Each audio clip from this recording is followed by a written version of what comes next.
Mimi's Village and How Basic Healthcare Transformed It by Katie Smith Milway, Part 1.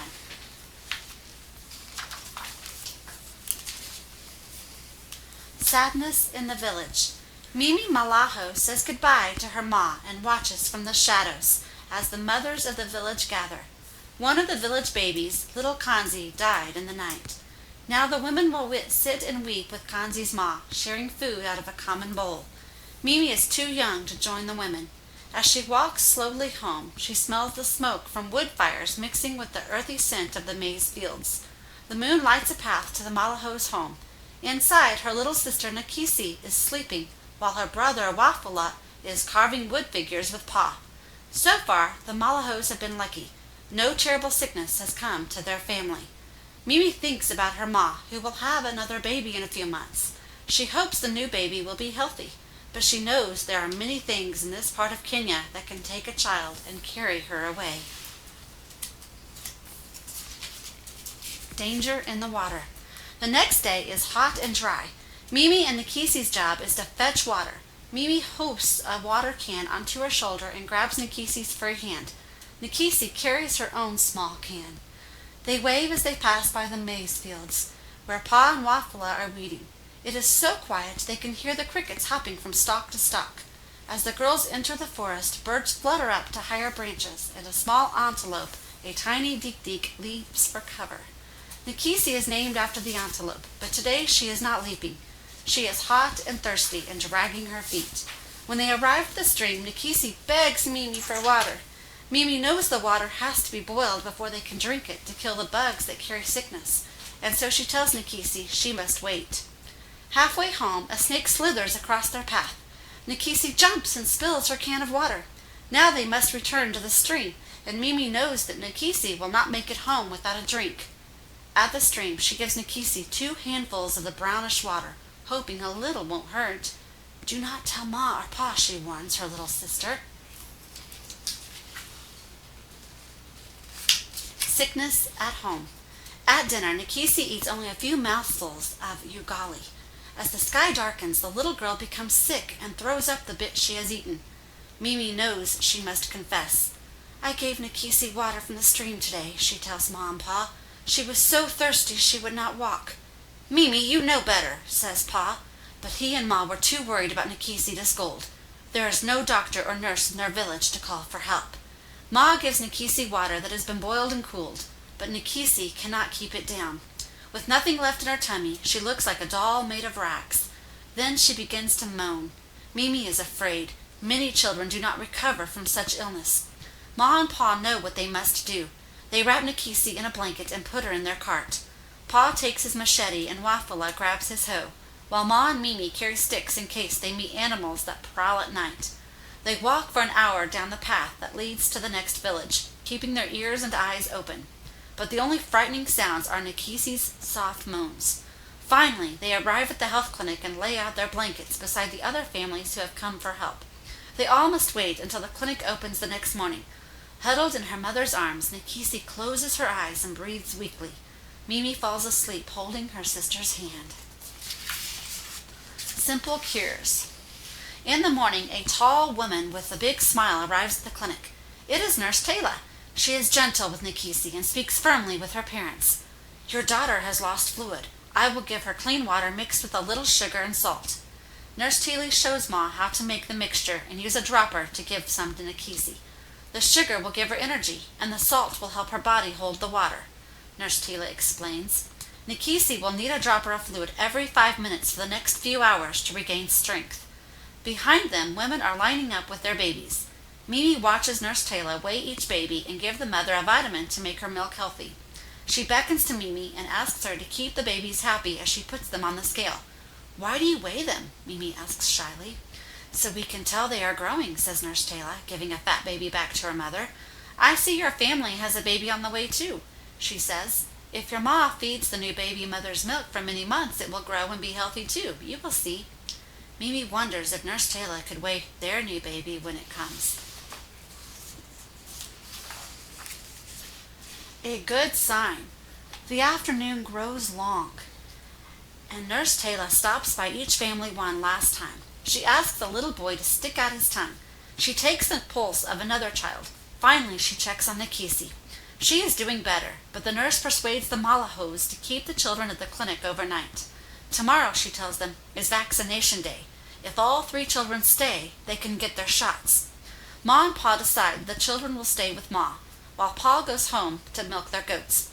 Mimi and Wafila walk their father to the edge of the forest. As they say goodbye, a big stork startles out of a tree, flapping its huge wings.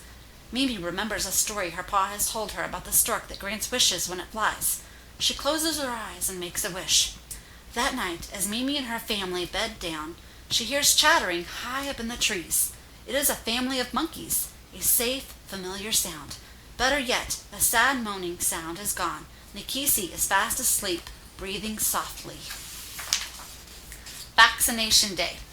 In the morning, Mimi and Wafila are first in line at the clinic, ready for their vaccinations. Nikisi snuggles in Ma's arms. She is well enough to have her vaccination too. Behind the Malahos, there is a long line of parents with their children. Some have traveled many hours to be here.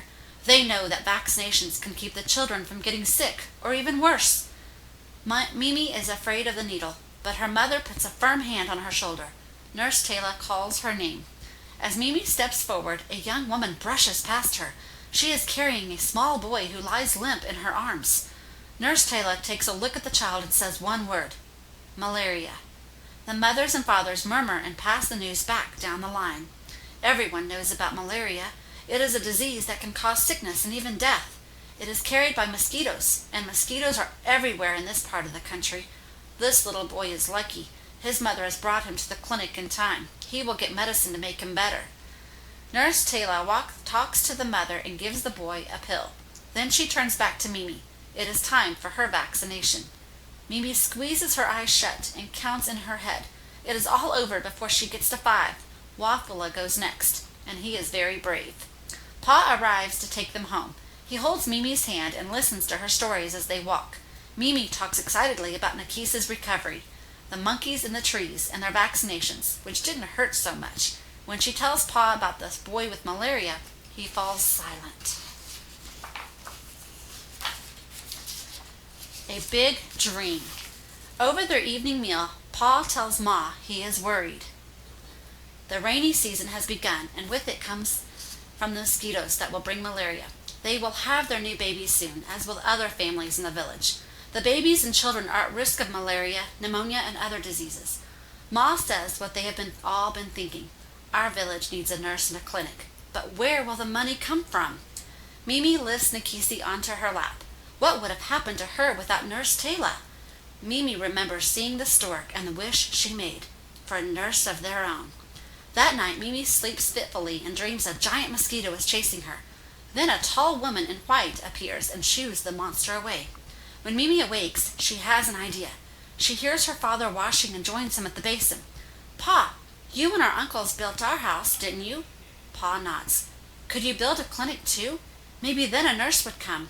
Her father says it is a good dream, but a big dream, and pats her on the head. Pa leaves for the maize fields, but when he gets home that night, he has changed his mind. Why not try it? He will talk to the elders of the village. If they can find materials, they can work together to build a clinic. And if each family puts aside a little bit of their maize profits, maybe they can hire a nurse. A clinic for Mimi's village. It is 3 months later, and so much has happened. The elders agreed with Mimi's idea. The mission church donated materials and a plot of land. A gift, they said, that came from friends living far away. Mimi's father and other men worked hard after long days in the field to build a small square structure with a strong tin roof. The door has a padlock to keep supplies safe and a big red cross. Meanwhile, Mimi's mom and other women in the village formed a health committee. Together, they visited the government office a half-day's walk away to request medicine and a nurse.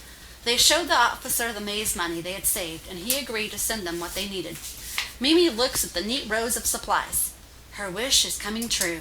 Today, their nurse will make her first visit, and the village has planned a big celebration with roasted goat, yams, and Oreo. When the nurse arrives, it is Nurse Taylor. Mimi runs to her, calling out a welcome, "Caribou, caribou!" The village women are wearing their best kangas and headscarves. Some men bring out goatskin drums, and Pa strums a lutungu. Mimi, Wafula, and other children dance the kamabeka. They bob their heads and bodies back and forth as they hop from foot to foot. Mimi will never forget this wonderful day.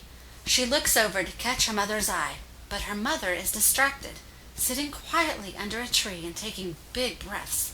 Mimi goes to her. "The baby is coming," gasps Ma. "Coming quickly."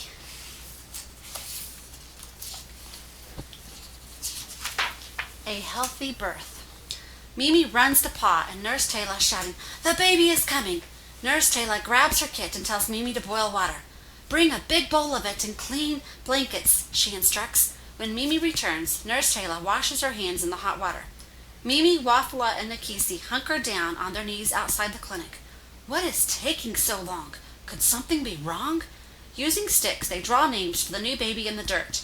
Perhaps Wekesa for a boy, born at harvest time, or Nekesa for a girl. Then, after even more time, they hear a cry. Pa comes out with a big smile on his face. "It is a boy!" he shouts. Mimi squeezes past him and watches as Nurse Taylor dries the baby off and wraps him in a clean blanket. Pa holds up the little boy for all to see. "Meet our new son," says Pa. "We will call him Jomo, after our country's first president." Everyone cheers, but the loudest cheers come from Mimi, Wafula, and Nakisi. Jomo has had a good start. He is the clinic's first baby, but he will not be its last. Healthy habits. The next time Nurse Taylor visits Mimi's village, she weighs little Jomo and the other babies, while Mimi keeps them happy. Mimi looks forward to Nurse Taylor's visits. Each time the nurse has a new surprise. One week, she shows families how to wash their vegetables and fruit in water mixed with a little bleach to kill the bugs. A drop of the same bleach in their drinking water will make it safe too, she tells them. Another week, Nurse Taylor brings a new recipe for ugali. This version adds vegetables to the maize porridge. Better food, she says, will make their bodies stronger so they can fight off sickness.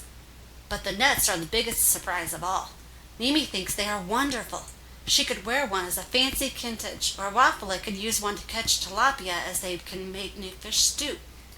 But Nurse Taylor explains the nets are sprayed with insect killer and are to be used to protect the villagers from mosquitoes and the malaria they carry. "You drape the net over your mattress and sleep underneath it," she says. "It will keep mosquitoes away at night and kill any that land. If the mosquitoes can't bite, then they will have no food and will die away." Mimi tries her new net that night, with Kisi sleeping close beside her. Now and then she hears the whine of a mosquito, but beneath her net she feels safe and sound. A healthy village. Jomo and the clinic are now 1 year old. To mark the day, Mimi and Ma join the village health committee. They sing and clap and share a bowl of roasted crickets. So much has changed since Nakisi's illness. There is still sickness from time to time in the village, but the Malahos and the other families fear it less. They can prevent many illnesses now, and when someone does become sick, they have medicines and a nurse to help. Nurse Taylor still comes every 2 weeks, but now she is training Ma to deliver babies and other mothers to weigh them and give out medicines when she cannot be there. Mimi watches and listens as Nurse Taylor talks to the village women. Her wish for a clinic came true. Now she is starting to dream a much bigger dream, that one day perhaps she can become a nurse or a doctor and help other villages become healthy too. The end.